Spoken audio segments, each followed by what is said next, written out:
Right, so back in the RS4 that we picked up yesterday, and we're off to pick up another car. Now the story behind this is, I've not even said hello or anything, have I? No. Alright guys, welcome back to another video. Today we're off in the RS4 again that we picked up yesterday, which is still going strong. We're going to pick up another RS car, but not Audi, so you probably guess what that's going to be. So this car, I've personally been looking to pick up one of these cars for about a year now, but it's been very difficult because I'm that tight, I didn't want to pay dealer prices. So facts, absolute facts. Yeah, facts, it is facts. So I've been looking for a rock bottom cheap one because I'm not bothered about the mileage and the condition of it. I don't want a tatty one anyway, but this one that I've found is tatty and it's high mileage, but it's cheap. Okay, let's try AutoTrader first. Narrow it down 2016 to 18. That was the run that they did. Go by lowest price first, and there we go. So that is 19,750, and we've got a couple of Cat S's there, and then the next one is 22,000. So that one at the top is the cheapest one. And let's have a look on eBay and put in Ford Focus RS. Go on 2016, 17 and 18, then it's already lowest price first. First two are dealers, and that is the cheapest one, but it's damaged repaired, and that's an ST, and there we go. That's the same one that was on AutoTrader, 56,000 miles. And then this one is the next one, lady owner from new, and this is the one that I got the best deal on. So 65,000 miles, didn't get anything off the one above, and the guys accepted 19,250. As you can see, picked up the cheapest one on eBay and AutoTrader combined, so really cheap, 19,250. So I left the deposit and going back now to pick it up. It's only 15 minutes down the road in Manchester. Ben's going to have another look at the car. He's seen it on the internet, see what we think. So now the reason we've gone for an RS, or I've gone for an RS, is because Ben has an RS3 on order. That's a long story, but there will be some sort of RS3 turning up at some point in the next 2 weeks. So we thought it'd be good because I'm Ford Focus RS from day one. I owned the Mark 1, the Mark 2, now it's going to be the Mark 3, and I love them. Ben's always going on about Audi RS, absolutely amazing, and they'll piss all over a Ford Focus RS, which is true. It is true at the moment, but you're a beast at changing gear. But I'm so quick at changing gear, it's like automatic gear changing. So well, you've seen his launch controls, so you know that's not true. So we'll forget them. So that's up there if you want to watch my terrible launch controls. So I want to modify the RS, Focus RS, to get it up to Audi RS3, sort of like power. So I reckon with a small amount of money I can get it to beat the RS3. Absolute dreamer. A standard RS3. So time will tell, that's for another video. So we'll go now, pick it up and drive it back and get first impressions of it.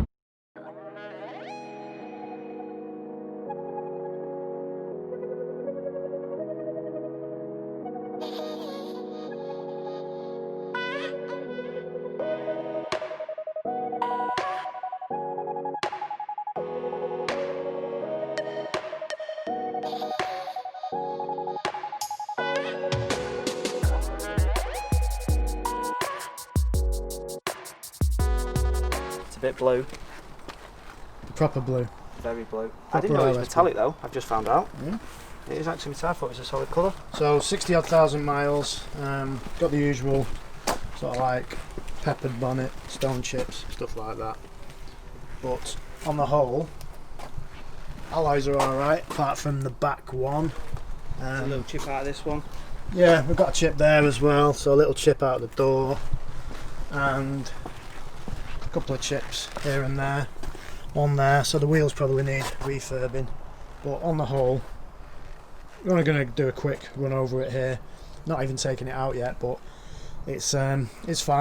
The interior has got the blue seats, need a bit of a clean, just stuff like that, but overall it's a high mileage 60 odd thousand mile car, cheap, 19,250.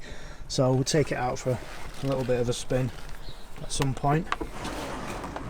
This Right over to the left. It's yellow, isn't it? oh, there it is. Big lever. Oh, yeah. It needs a bit of a clean up under there, doesn't it? Yeah.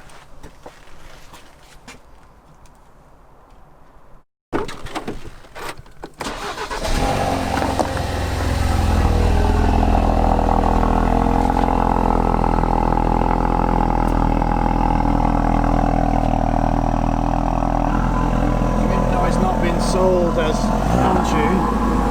It has got the stickers on it. So that's it.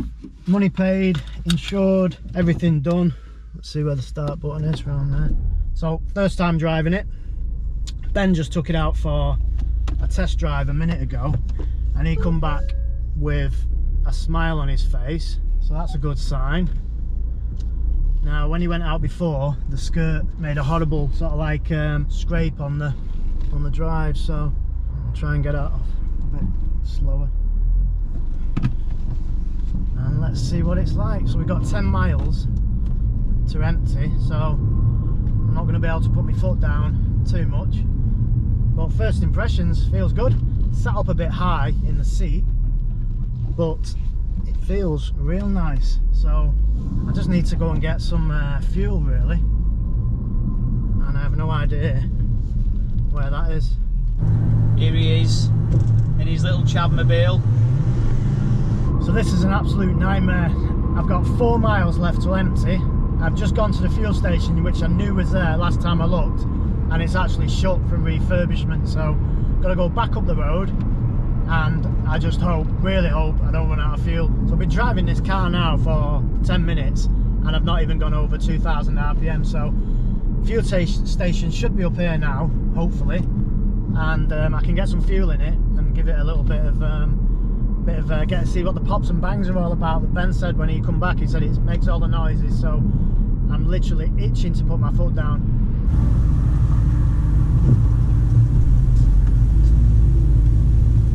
So finally got some fuel in it, filled it up. It's cost considerably less than the RS4 did yesterday to fill up, and I can actually get my foot down in it. So 3rd gear there, and you can just feel it actually wants to go. I think it takes a little bit of a time to spool up the turbo, but the car feels so good. The steering's responsive, suspension feels good, nice and solid, but still comfortable at the same time. The seats, even though I didn't really want these seats personally, they are actually quite sort of like comfortable, but they also feel like they're going to keep me in the seat as well. So yeah, really happy with the car. Obviously it is high mileage, it has gone, you know, it's done a lot of miles, but a lot of it is motorway miles because there's an M6 toll tag there. One thing that is a little bit worrying is the revs are just dropping on idle a little bit, so I don't know what that's all about. So I'll have to keep an eye on that. But there's plenty of pull in 2nd gear there. Sounds feels really good, really torquey, and completely different drive to the RS4 on the way back from Carlisle yesterday. This is obviously a completely different car, but coming out of that, then driving a GTR, then going into the RS4, and then driving an RS Focus RS Mark III, you know, they're all completely different cars, and this to me feels like on a daily drive I would probably have a lot more fun in it rather than driving the RS4. I know Ben might prefer the V8 4.2, but I think I'd probably have a lot more fun in this.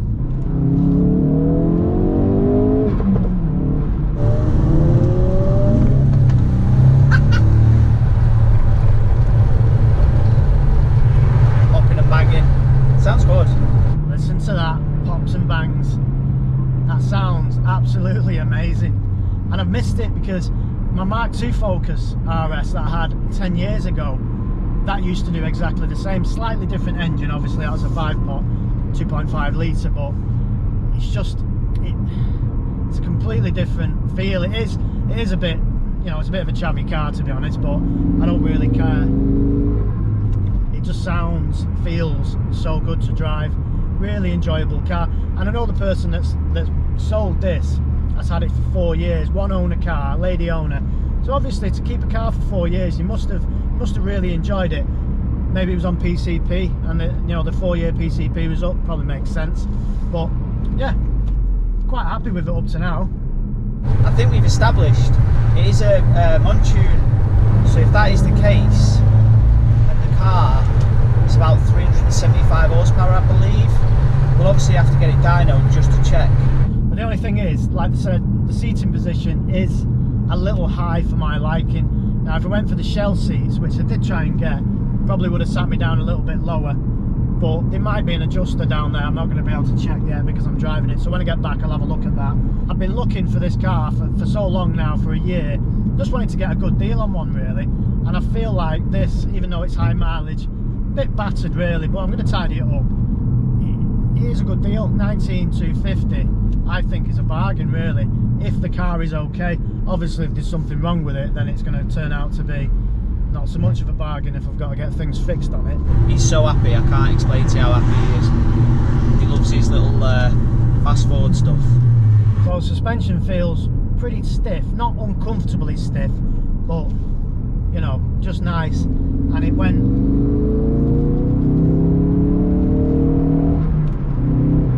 proper like you know, like a rally car feel, which is pretty good. I like that. I don't want it track car suspension, but going out of the V8, you know, naturally aspirated into a 2.3 turbo, you can tell the difference. I mean, this, you're changing gear quicker. The V8 is just goes for ages, really.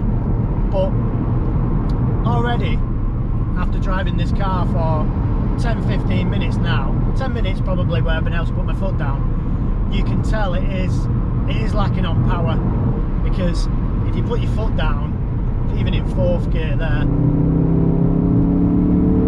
mean, it sounds good. Jeez, the torque steer is unreal. That was literally all over the place then. Slight deviation in just turning the wheel, and you're going that way. But you can just tell it just needs maybe 50-60 more horsepower just to feel, probably just to even have a chance against an RS3, and that's what we're going to race it against, drag race it against the RS3. Now I reckon this is going to be considerably behind even at this point, and I've never even driven an RS3, so I'm just guessing, because Ben's S3 that he's got, I think that 300 horsepower would probably be faster than this, to be honest. So we'll soon see. Probably get the S3 against the RS first, then see how we go with that, and then when he picks up his RS3 we can have a go with that. So completely not used to changing from a manual, don't even know what gear I'm in half the time, so it's going to take a little bit of getting used to. But yeah, overall I'm really happy with the car. It feels good, it's a nice drive, fun to drive, that's the main thing.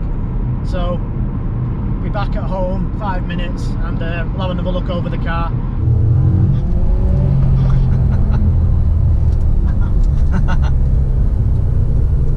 Your petrol flap's open.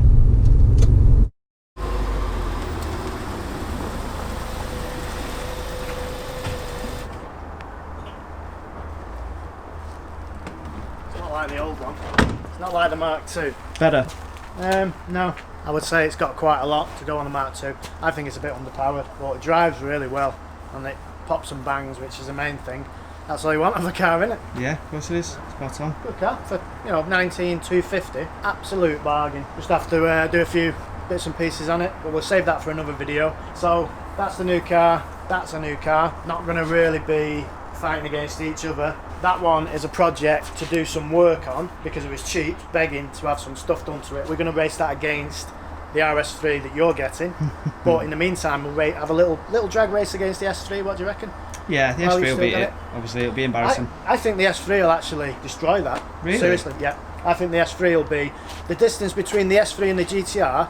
I think that'll be the S3 and that. Wow. So time will tell. So need to find out. Yeah, thanks for watching as usual. Thanks for subscribing, likes, comments, all that type of stuff. And we'll see you on the next one, which is going to be one of these two. I don't know which one, but one of them's going to do something. Maybe that. We'll take it because we've got a problem with it already. But we'll save that for another video. Yeah.